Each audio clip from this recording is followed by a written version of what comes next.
everybody, in this video we will be talking about the ancient world. The earliest Christians were in Israel, so let's quickly talk about the church in Jerusalem, then we're going to step back and look at Rome and then the larger world. Okay, the world in which Christianity spreads, and it spreads very, very rapidly. This is going to be a good setup for our next video where we're looking at the different places in the world where Christianity blossoms. So, the earliest Christians, especially those who were Jewish, did not see themselves as starting a new religion. The Messianic age had simply arrived. It wasn't a rejection of Judaism. It was a fulfillment of the Messiah. Therefore, many Christians in Israel continued to keep Jewish laws and worship at the temple. Then they added a Sunday worship day in which they gathered to break bread in celebration of the resurrection. The focus here was very, very much on the resurrection. The earliest Christians fasted twice a week, but they did it on Wednesday and Friday, which was unlike the Jews at the time, which were fasting on Monday and Thursday. So there's already like they are differentiating themselves already very, very early in that regard, at least. Authority of the church was held primarily by the apostles since they were still around. Peter and John seemed to hold particular authority. So did James, the brother of Jesus. But persecutions in Jerusalem got more frequent and harsher. James, the brother of John, was ordered to be killed by Herod Agrippa, who was the grandson of Herod the Great. James, the brother of Jesus, was executed as well in the year 62.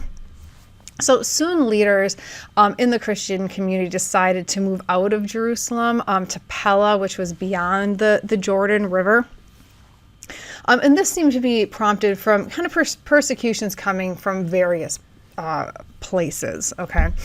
And the Romans were starting to figure out that Christians were not actually Jewish, but something new. And when we get to martyrdom, we'll unpack that and what that meant for the early Christian community.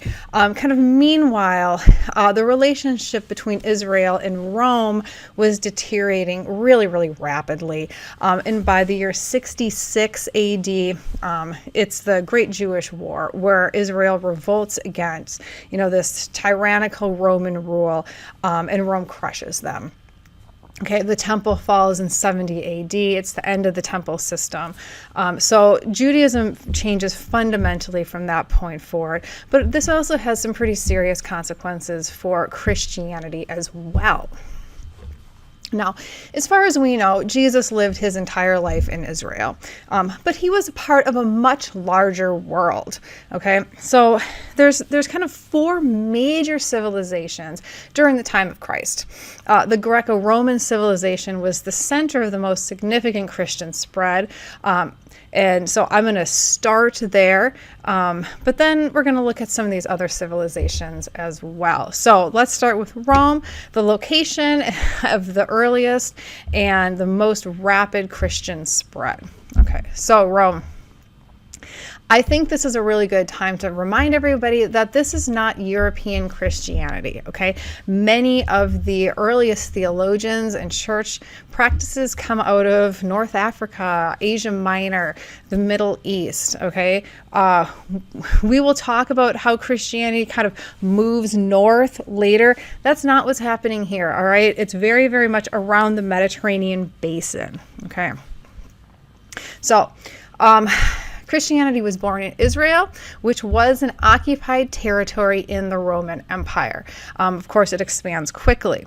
So I need to spend a minute at least on Rome, because we're going to talk a lot about Rome. Let's just kind of think about it for a second here first. All right. First, I want to point out that it's a very multicultural empire. There are many, many different ethnic groups, languages, and religions all living under empire. Greek is the language of commerce. So there is kind of a lingua franca. All right. But everybody, all these different groups have their own ethnic and religious makeup. Okay. Now, you have heard the phrase Pax Romana, the Roman peace, and in a sense, it was, okay? You know, the Romans had great roads, they had great infrastructures and aqueducts, and they did a lot of, great things like that. If you were a citizen, you could travel through the empire with relative ease, as the Apostle Paul did. There was a political stability that was good for spreading the faith. But this peace came at a very high cost. You saw it in Israel. They were oppressed. Groups hated Rome. They revolted and they were crushed. Jesus's death was that of a revolutionary. It was actually a pretty common death. It was intended to cause terror and to keep people in their places. Most groups did not revolt against Rome. They were brutal. Because Christianity spread so quickly within the Roman Empire, understanding the culture is helpful. It was a very stratified society. The wealthy were very wealthy. There were merchant classes, artisans, tradespeople, and then of course there were the working poor, the peasantry, and then there was an entire group of slaves. All right. Interestingly, scholars think that Galilee, where Jesus was from, was probably one of the poorest areas in the entire Roman Empire.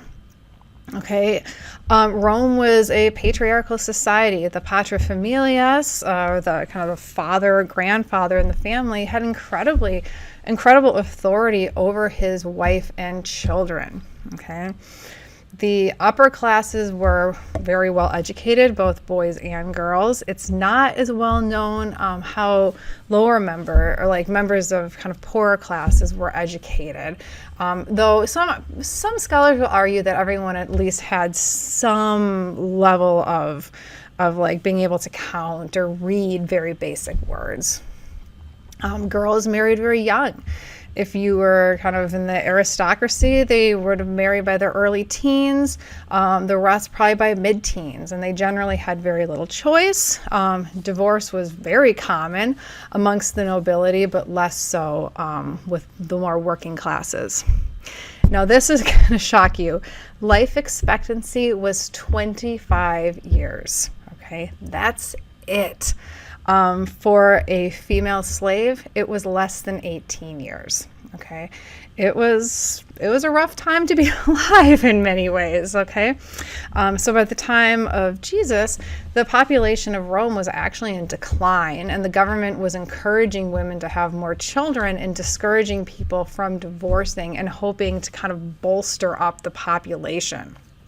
Okay, slavery was a very real part of Roman society, though we don't have great estimates of like the percentage of the population, though it most certainly fluctuated. Slaves were not actually considered people. They did not have personhood in that society. They had no control over their lives or their bodies. Okay. It's important to know because there was quite a bit of Christian spread amongst enslaved peoples, which makes a lot of sense in a society that won't even acknowledge their personhood, that a faith like Christianity would be very, very appealing. Okay. And it also puts into perspective when you read, like the epistles, and you're seeing these house churches that have like simultaneously enslaved folks and people from the aristocracy, how unusual that would be in such a divided society. Okay, now stepping back a little bit, the Greco-Roman Empire was not the only empire in the world. East, you had the Persian Empire under the rule of the Parthians. The Persian Empire, like the Roman one, included a variety of languages, cultures, traditions.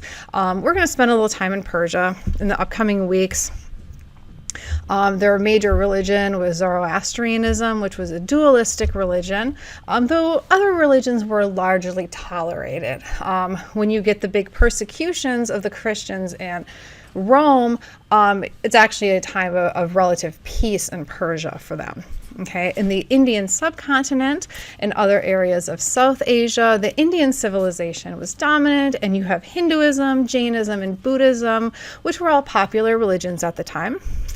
In Eastern Asia, China emerged as a unified civilization with common languages and a common history. Confucianism was actually growing, especially among members of the upper classes during Jesus's time.